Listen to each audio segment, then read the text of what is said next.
listening to the Rugby Coaches Corner podcast with your host, Andy Plymer. Bringing you up-to-date coaching concepts from the world of rugby.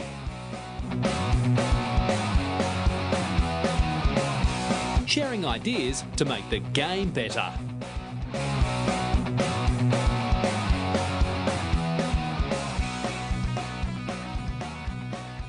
All right, welcome to episode number 72 of the Rugby Coaches Corner podcast. I'm your host, Andy Plymer, and joining me today is Gary Gold. Gary has extensive coaching experience heading up teams such as the London Irish, Western Province, Bath, the Sharks, and the Worcester Warriors. From 2008 to 2011, Gary was the assistant coach for the Springboks and is now the head coach for the USA Eagles as they prepare for the Rugby World Cup. It's a pleasure to have him on the show, so welcome, Gary. Thank you very much. Thank you very much for inviting me on your show. Yeah, no worries at all. So obviously South African, born and bred with a rugby ball in your hand, no doubt.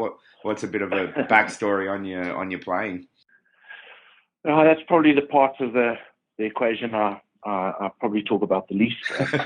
No, well, I grew up playing like most other South Africans back in the day.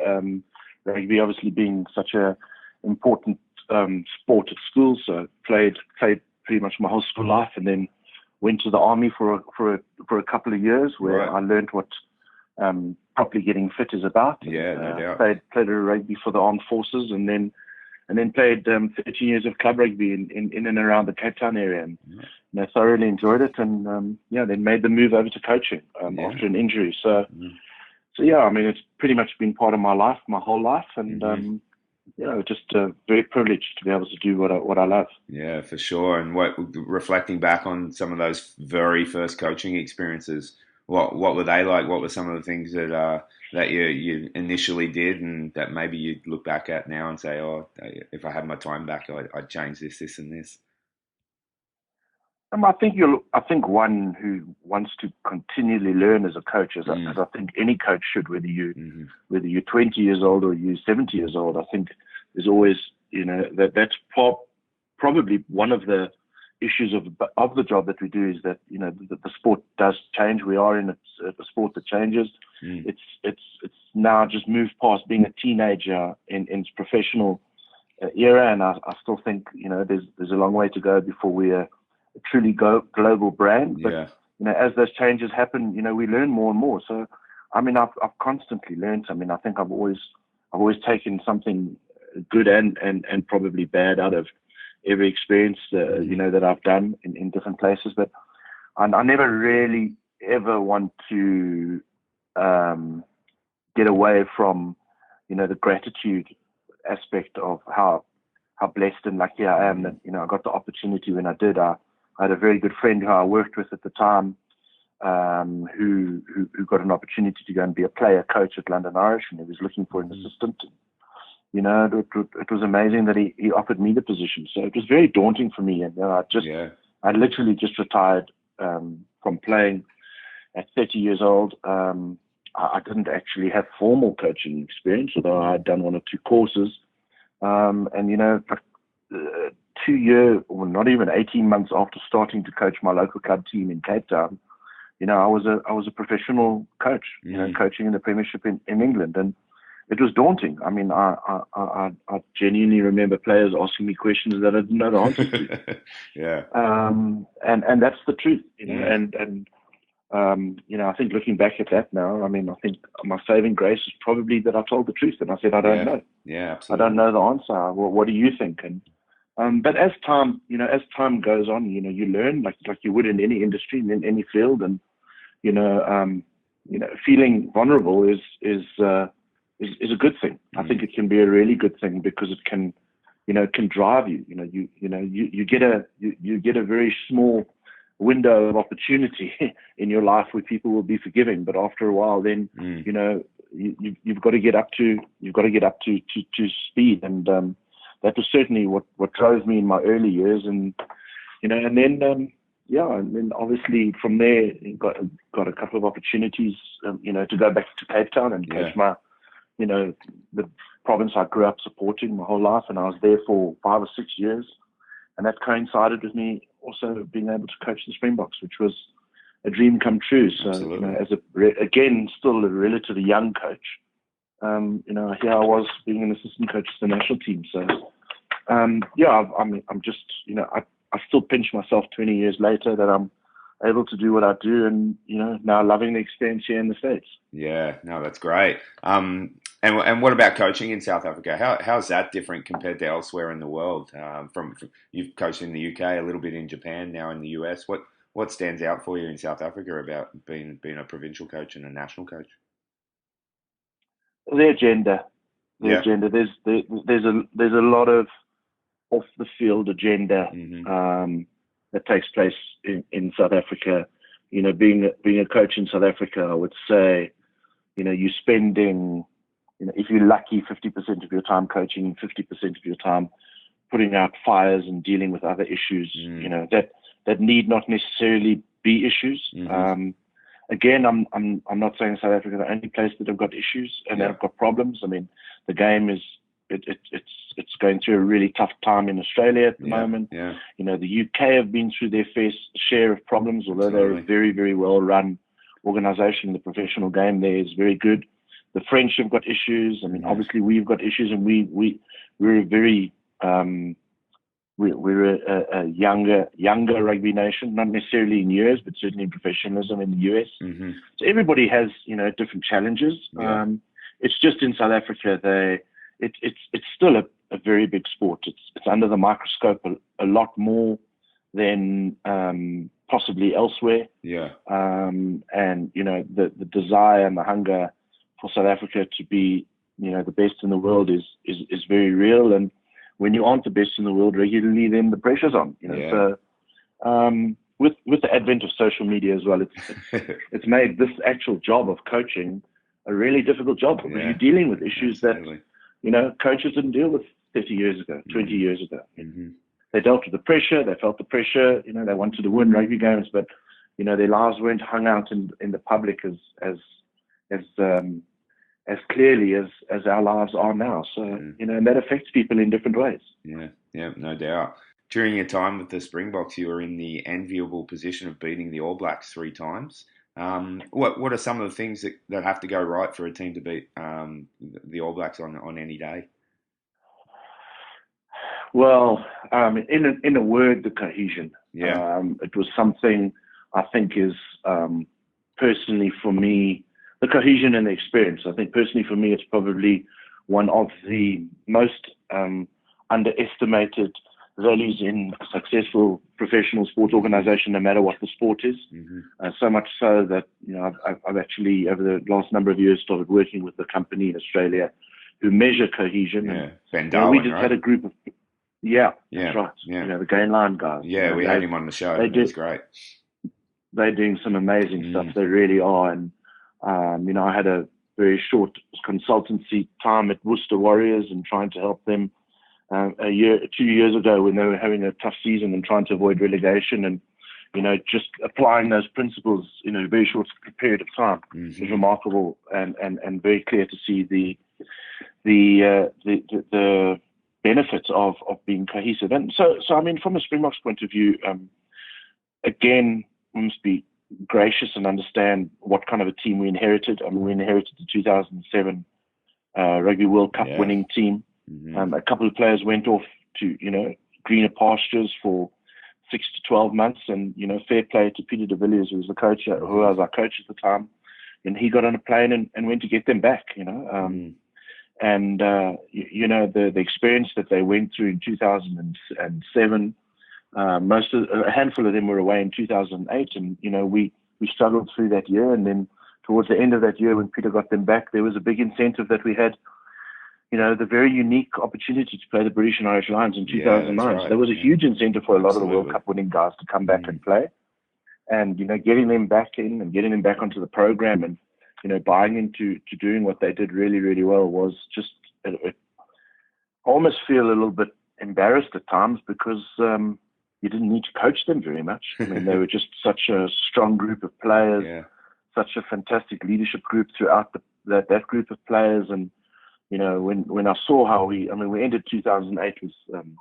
beating New Zealand in Dunedin, which was fantastic experience to be part of. But you didn't want that to be a flash in the pan and a one-off. And when we started the 2009, we had a very good end of the year tour to England, where we England, Wales, and Scotland, where we won those 3 test matches and beat England convincingly 42-6 at Twickenham. And you just got a sense that something special was happening with this team. And then obviously in 2009, when the Lions came, what an epic series it was. And it was always going to be really close. And for us to put that, just gave us the confidence to go into that Tri-Nations that year. And that was the year that we beat the All Blacks 3 times and won in Hamilton to win the Tri-Nations. So it was just an incredible era, really just a wonderful era.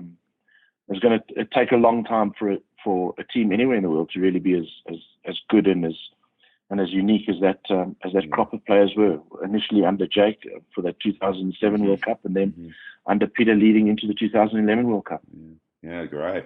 Okay, and now you're in the US. When you first arrived to the US and we're getting a lay of the land, what were some of your first observations of rugby in the United States? Look, it was vast. I mean, obviously that's the thing that it's a kid coming out of South Africa where a 2-hour flight takes you from one end of the country to the other. A 2-hour flight hardly takes you down the road here now. So it's daunting. It's daunting because there's an immense love for the game here, which is visible everywhere you go. But because it's so sparse, it's little patches of the game all over the country, and you almost wish in a way you could bottle that and have all of the rugby playing people under the same umbrella. But it's just not the case, and it's different challenges. It's different challenges. It's in many ways tougher challenges, but they're exciting challenges. They really, really are. I mean, just blown away by how the American people just seem to love the game. They're not coming out in their 50s and 60s and 70,000s yet.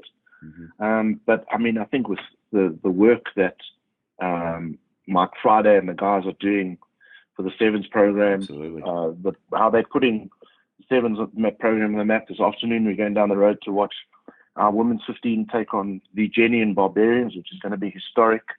The Sevens women were doing really well the other day in the HSBC competition. We've done relatively well last year in a couple of big wins. So the game is gaining momentum, no question of a doubt about it, and it's an exciting time to be here. It's an exciting time. Yeah, and that's probably a good chance now to talk about MLR. That's been huge for United States rugby. It's just wrapping up its second season. What have your initial observations been of the MLR, and how important is that competition in terms of the national selection pathway? Well, it's critical. Yeah, it's absolutely critical. I mean, I genuinely can say to you, I have no idea how I would be able to do this job if there wasn't an institution like the MLR around. I mean, I thought the MLR was pretty good last year. Yeah. I didn't think it could be so much more improved within the space of a year. And I think it will plateau in a few years' time, but I think you'll see it exponentially grow again next year and the following year. And I think when they settle on the format eventually, and they've announced how the format's going to be next year, which is in the East and Western Conference. That's right. Yeah. And I think that that makes a lot of sense. I mean, it's a well thought out competition, and it's an exciting competition for our players to play in. And it's getting competitive. It's getting really competitive. The top teams are going for each other hammer and tongs, and it's regular rugby. And I explained to somebody the other day as well. It's not so much about, although watching the game on a Saturday or Friday is awesome, and from my selfish point of view, to watch national players playing rugby week in and week out is wonderful. But the real benefit has come in the fact that you've got guys who are now committing to being professional rugby players. Yeah. They're not earning a huge amount of money, but they're going to training every day. And I don't think you can underestimate how important that is. Whether it's their strength and conditioning programs that they're looking at, or their nutrition, or their rugby, or their skill sets, or the developing of their skill sets that they're doing on a daily basis, that is fast tracking rugby players, which, without a professional league in the country, or certainly not a sustainable one, was something that was difficult, So to have this now and for next year, the calendar is going to be a really full 6 months of week in and week out rugby, nearly 20 rounds of rugby next year is just going to be fantastic. It's just going to make a world of difference for the national team. And, right now it's, I hope, we're going to be able to go to this Rugby World Cup and be competitive and put our hand up and maybe, just make our supporters really, really proud. But the expectations are realistic, but the exciting part is, how we can grow as a group and alongside, hand in hand with the MLR and where we can be in 2023 as a group is really exciting. And, if you graph the progress, for example, of what Mike Friday has done with the Sevens group over the period of time since Mike's been in the group, if we could go on a similar trajectory, it's an amazing where we can be in 4 years' time. Absolutely. Could be really exciting. Yeah. No, for the longest time, people have been talking about the US being the sleeping giant in rugby, and I think MLR is a really good step to try and capitalise on like what could potentially be an absolutely massive playing pool. Yeah, exactly. But yeah, I mean, I'm never really been sure about the whole sleeping giant thing, but it's just important that there is a plan in place and that there is a pathway, and that young guys who have an aspiration to one day want to play the game professionally, have that opportunity, whether it's through the university system, which is pretty darn good here. Yeah. And you go and get your education and you belong to a Life or a Cal or St. Mary's or whoever the universities are. There's so many universities that are playing. You go and be a part of that, or if you choose to go to an academy at one of the MLR clubs and, put your hand up and make your way in that way. So it's exciting that there are more and more opportunities for young guys who want to make rugby a career. Yeah, no doubt.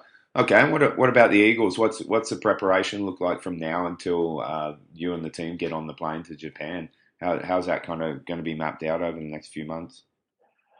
It's pretty intensive. It's pretty intensive. I mean, I know the expectations are not that high around us as a team, and understandably so. But from our personal point of view, in terms of the path we've walked in the last 2 years, as I said earlier, we really want to go there, and we don't want to make up the numbers. Yeah. We want to be a tier. We are a tier 2 team at this moment in time. We want to go there and put up our hand and put up a proper showing, and if we perform really, really well and we work incredibly hard, for 80 minutes of every game we play, then funnier things have happened. So we're quite excited about that. We've got an intensive period coming up. After the MLR, we'll give the guys 1 or 2 weeks break. So all our guys are currently either finishing the season in Europe or they're finishing the season at MLR. That'll come to a close in about June, the beginning of June, end of May, and then we get together later in June. And we've got a pretty intense program leading into the beginning of the Pacific Nations Cup competition, where we play 3 games, and that is going to be against Canada, Japan, and Fiji. So there's going to be some really, really tough games there. Yeah. And then pretty soon after that, we're on the plane to Japan. So we've got a couple of other things planned, up our sleeve in terms of the preparation and what we're going to be able to do between now and then. But then we get to Japan and hopefully have a pretty good month or 6 weeks there, if possible. Yeah. And so what would be, you've done a Rugby World Cup with the Springboks and you're about to do one with the US. What would be some similarities and some differences of those two different types of preparations that you go into? Well, I think the obvious one is that when we went there with the Springboks, particularly that team, we were joint, if not favourites, joint favourites along with the All Blacks and a couple of other teams. I mean, genuine contenders.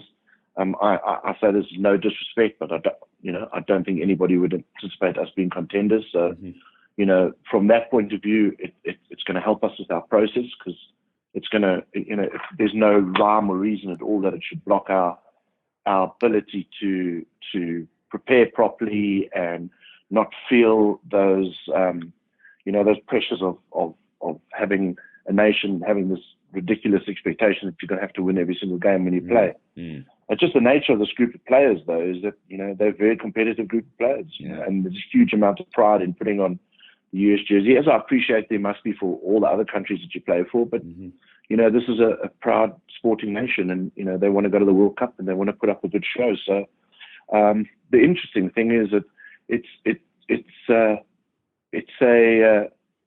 a gratifying feeling to know that actually the pressures that we have on ourselves are pressures we put on ourselves. They're not external pressures. They're not ridiculous expectations, but they are ridiculous expectations within the camp. So,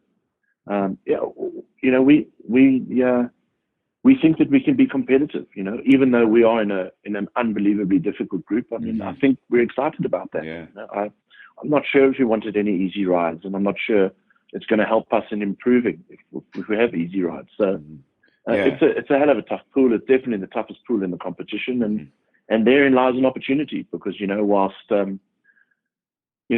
other teams might be preparing to take on the big guns in our pool, hopefully the Tongas and the USAs of the world can also create a couple of upsets along the way. Yeah, and I think that could be pretty liberating too, just having that mindset going in. And we all remember last World Cup with Japan over South Africa, and even you get France on a day when they're, like you say, not maybe focusing on you guys too much.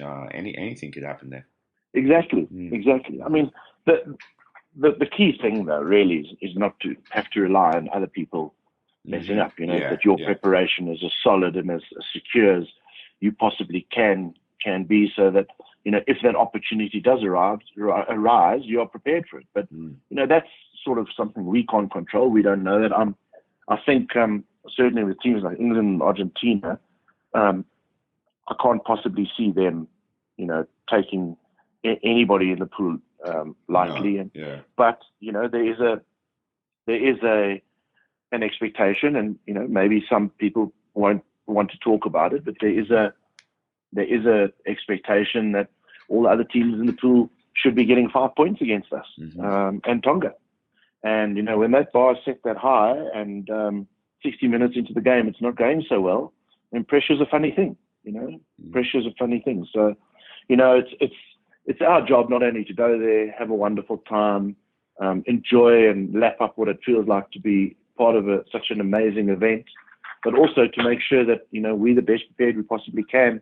That if we exert that pressure and the opposition struggle under that pressure, that we're ready to exploit that situation. And that's what if the team is well enough coached and they're well enough prepared, and the leadership group is on song, then I think that can happen. And that really is the beauty. I mean, we talk so much about it in so many different aspects. And if we're talking to the business world as rugby coaches, or we're sharing it with other sporting codes, that is the uniqueness of rugby. The uniqueness with rugby is that it's not just about the skill level of the players. It's about the mindset and the attitude and the intensity and the physicality that we pitch up with. And the beauty with rugby is anybody can pretty much beat anybody on any given day. Yeah. That's the beauty. It doesn't happen often, but it can happen, because it's just 15 people against 15 people on any day. So I'm excited about the lead up. We've got an 8 to 9 week lead up, so we'll be together for a substantial period of time. That's great. Our focus is a pretty simple focus, really. I mean, we're focusing on going there and being as fit, if not fitter, than the teams in our pool, and we know that's going to be a huge challenge, because that's something we can control. And then we're gonna go and have some fun. We're gonna go play some pretty simple and effective rugby. We're gonna play to our strengths and see what happens from there. Yeah, cool. And will you have specific KPIs that you're trying to achieve in each game, or is it a bit more of a holistic approach that you'll be looking at? No, there will be KPIs. Yeah. I mean, there's no question of a doubt about that.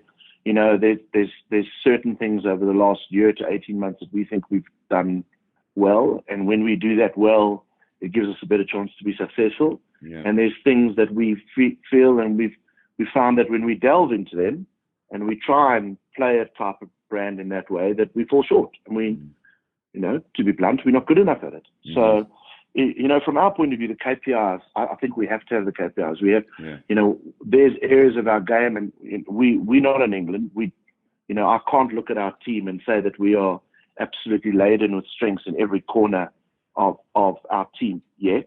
But we do have areas where we are pretty good at.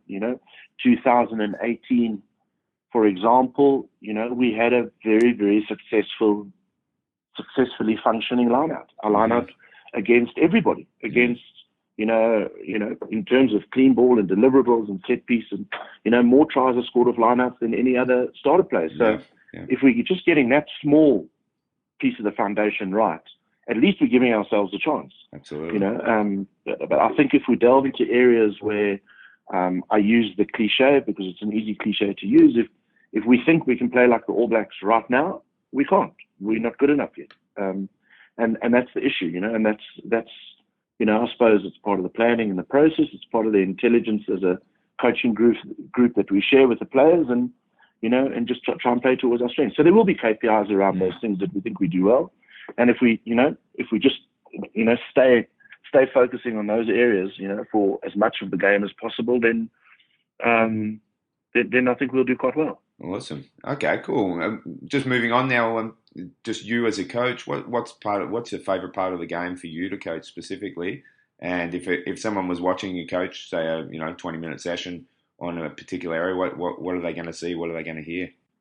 I mean, the first thing I suppose to touch on is that there's got to be a massive love for the game. I think whilst I'm sure generally in life being obsessed with something probably isn't a good thing, I think having a level of obsession for your job or your passion or your life, or in this case, what for me what pays the bills, but it doesn't really matter that it pays the bill, because when you love it so much, then I think there needs to be a level of obsession. Absolutely. I think I'd like to believe that you'd see that, within the delivery of the session that I'm giving you, a huge amount of passion. And again, I do believe you can only play as well as you coached or you are conditioned to train at. And so, training for me needs to have a very high level of intensity if you're anticipating to take that into the game. So, and as we know, habits are something that are created. So if you create good habits week in, day in and day out, to training week in and week out, then you give yourself a better chance to play. So that's what you've probably seen a 20-minute session.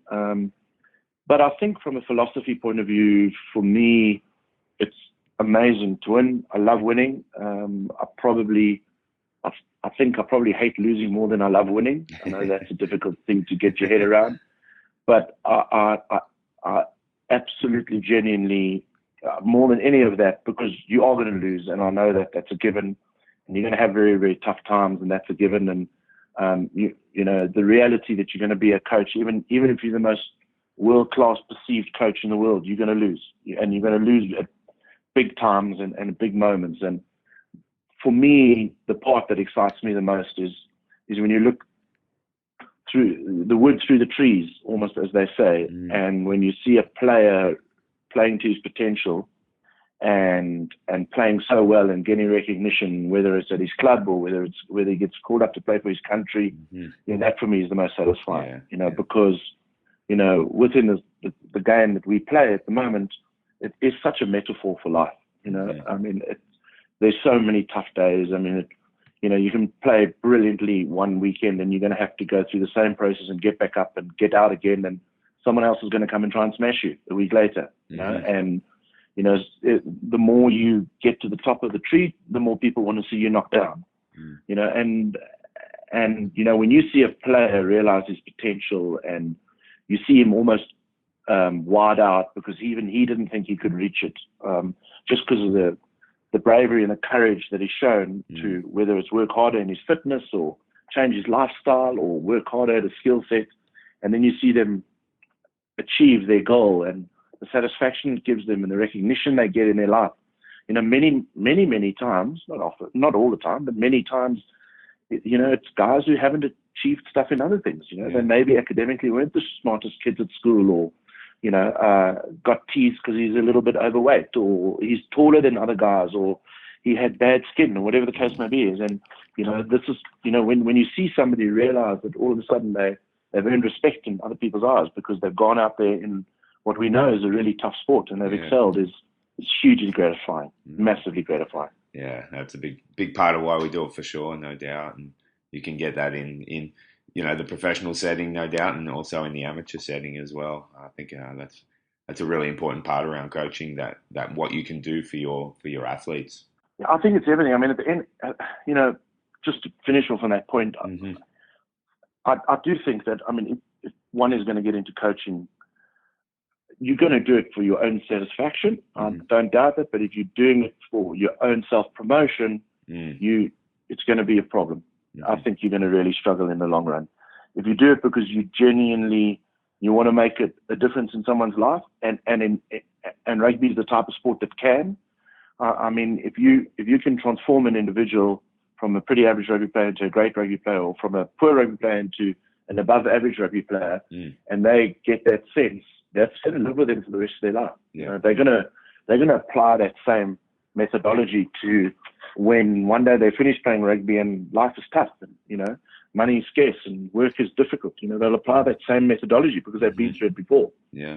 So I mean, it's almost like the satisfaction that a teacher gets. And how critically important they are to society. And teachers and doctors and nurses, and yet they don't necessarily get that rewarded. And I don't think they do it I'm sure they don't do it for their own gratification. They do it for the gratification that they get from seeing people succeed. And, that's the same for me with coaching.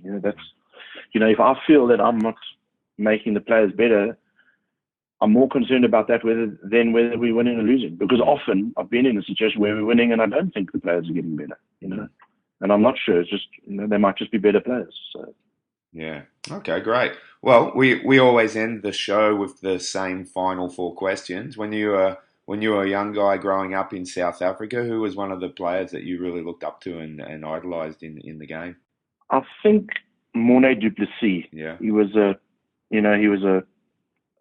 guy who lived in Cape Town. He knew my folks through the business that we had. He was a sales rep for one of the big brands, and Morné's, I think I don't want to talk out of turn now. I think he's a man maybe nearing 70 now, certainly in his mid-60s, and he's still a very graceful, humble man, and he was exactly the same when he was the captain of South Africa in 1980. So, I mean, he's just an icon for me. He was a fantastic player. Maybe not necessarily the best player in his position, but he certainly was the hardest working and a brilliant leader. And I looked up to him a lot. I mean, he inspired me a lot in a lot of the things that he did. And I'm very proud to say that in today's day and age, he's a good acquaintance. I see him around in Cape Town regularly, and I'll never forget those fond memories I have of him. No, that's great, awesome. And second question, what about now? Who are some of the players on the international stage that when they get the ball, you kind of get out of your chair and you're getting excited?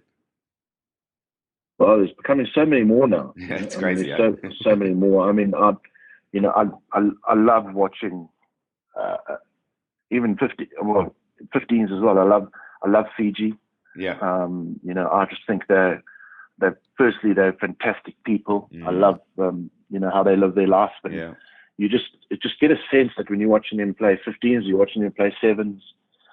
They're just enjoying themselves. They express themselves. They try things. They're not stupid with it as well. They calculate it. They work it. So they're exciting. I mean, they're an exciting team to watch. I think they could be a thorn in a lot of people's sides at this Rugby World Cup. They're a very good 15s team. They're very underrated. So I love watching them. I mean, individuals wise, I love watching a guy like Kieran Reid go to work. I think he's tireless in what he does.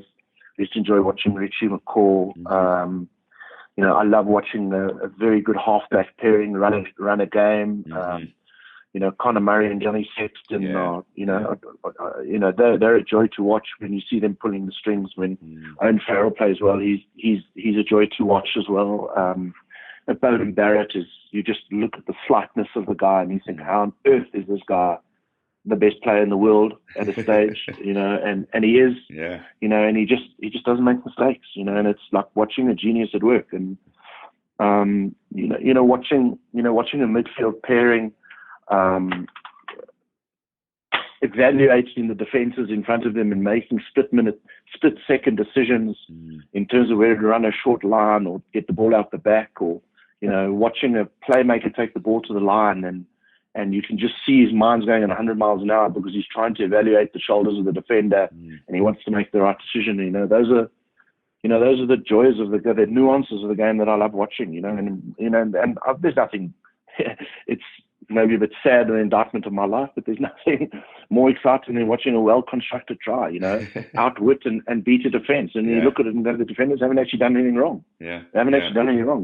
These guys have literally, they've done a fantastic job in literally breaking the defense down, and it's a little bit like watching chess on steroids, I suppose. It's exciting. Yeah, great, awesome. Okay, third question. Who's a high-profile coach that you like catching up with and like what they're doing in terms of how they're running their teams and things like that?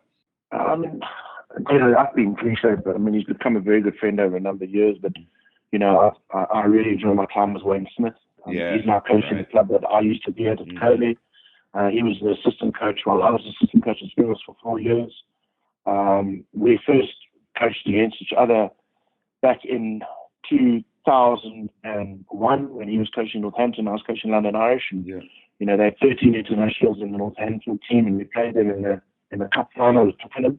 That's right. And we ended up winning that game, and ever since then, I've had he was so gracious in victory and unbelievably humble in defeat, and I think he's a genius of a coach, and he's a fantastic man, and he's a good friend, and I just feel like I'm going to university every time I go and have dinner with him or catch up on coffee. And I don't do it regularly enough, but he's fantastic. I couldn't be happier that he's gone to Premier at cover. I've got such fond memories of him. The year I was there, we were very lucky to top the league, but we lost in the playoffs. And last year, they went one further and they won the whole competition. So it's just brilliant, such a great bunch of people at that club. So I think to get a guy like Wayne is fantastic, and I really enjoy Rusty Rasmus. I worked with Rusty for a number of years now. I think he's a very, very smart coach. He's a great guy. Got the balance right. Was an outstanding player, but not every outstanding player has gone on to be able to be a good coach. And I think Rusty's an outstanding coach. I think South Africa could be a real wild card at the Rugby World Cup. And then, I've just been very lucky to spend time with a lot of, very good people. Brendan Fenter was the guy I was talking about earlier who took me to London Irish. Not only will I never, ever, take for granted what he's done for me, we're still in touch regularly, and I hear from him, and, we shoot the breeze on rugby, and he's got a brilliant rugby brain, and it's fun to spend time with people like that. They're just inspiring and, wanting to get better and learning all the time. Yeah, great. All right, and final question: What about in your day-to-day coaching? Who are some of the coaches around you that you like what they're doing and deserve some recognition? It's very difficult to ignore the work that Joe Schmidt has done with Ireland. I think the Irish model is just superb. As a model, it's just worked. My very first game we played against the Irish Promise back in 2000, when we went to the pre-season tour and played Munster down in Thurman Park down in no, it wasn't Thurman Park. It was Musgrave, all the way down in Sale, and they were chipping, putting. Irish rugby were chipping and putting their way through. They weren't a top 5 team, and you just saw how they put this plan together and backed the provinces and backed players, and they're a fantastic model. And I think Joe's come in and he's added that extra impetus. Gats has been amazing with Wales over the years. Unbeknown, at one stage in the earlier days, Gats had gone something like 27 games against the Southern Hemisphere team, and they had won one. Yeah. And he's also turned Wales on its head. Now they won a whole lot of Grand Slams, and now they're genuine contenders in what they're doing. Obviously, Eddie's an enigma. He's a brilliant coach, and he makes a difference wherever he goes. The obvious one was the effect. I was in Japan when he was there, and he was brilliant for the change of the advent of the game. If they could knight him, they should knight him in Japan, because he single-handedly put rugby on the map in Japan. Yeah, great.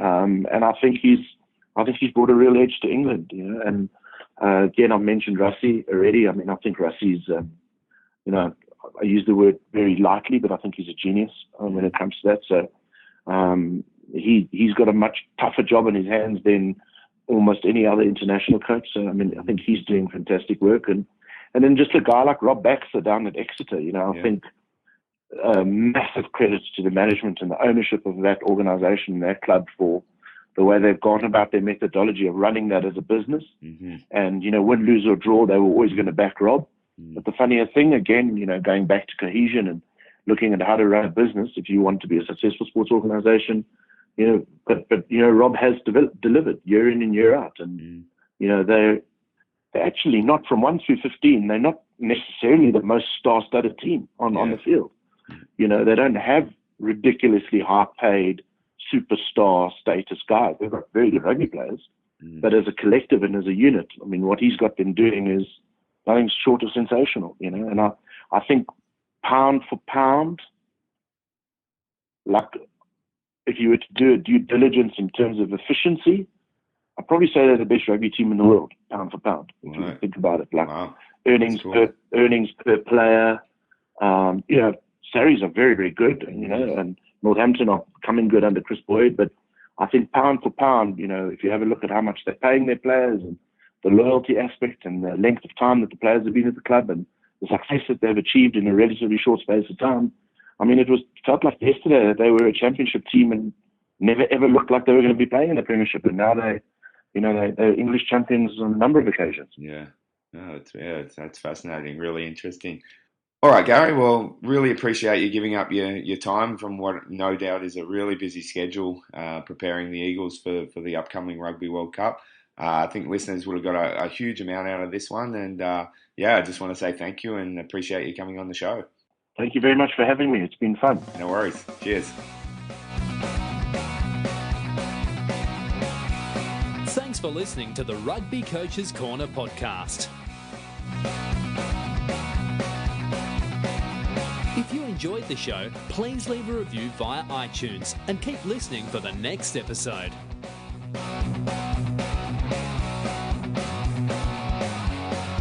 You can also follow us via Twitter at Rugby Coaches CNR or via the website therugbycoachescorner.com.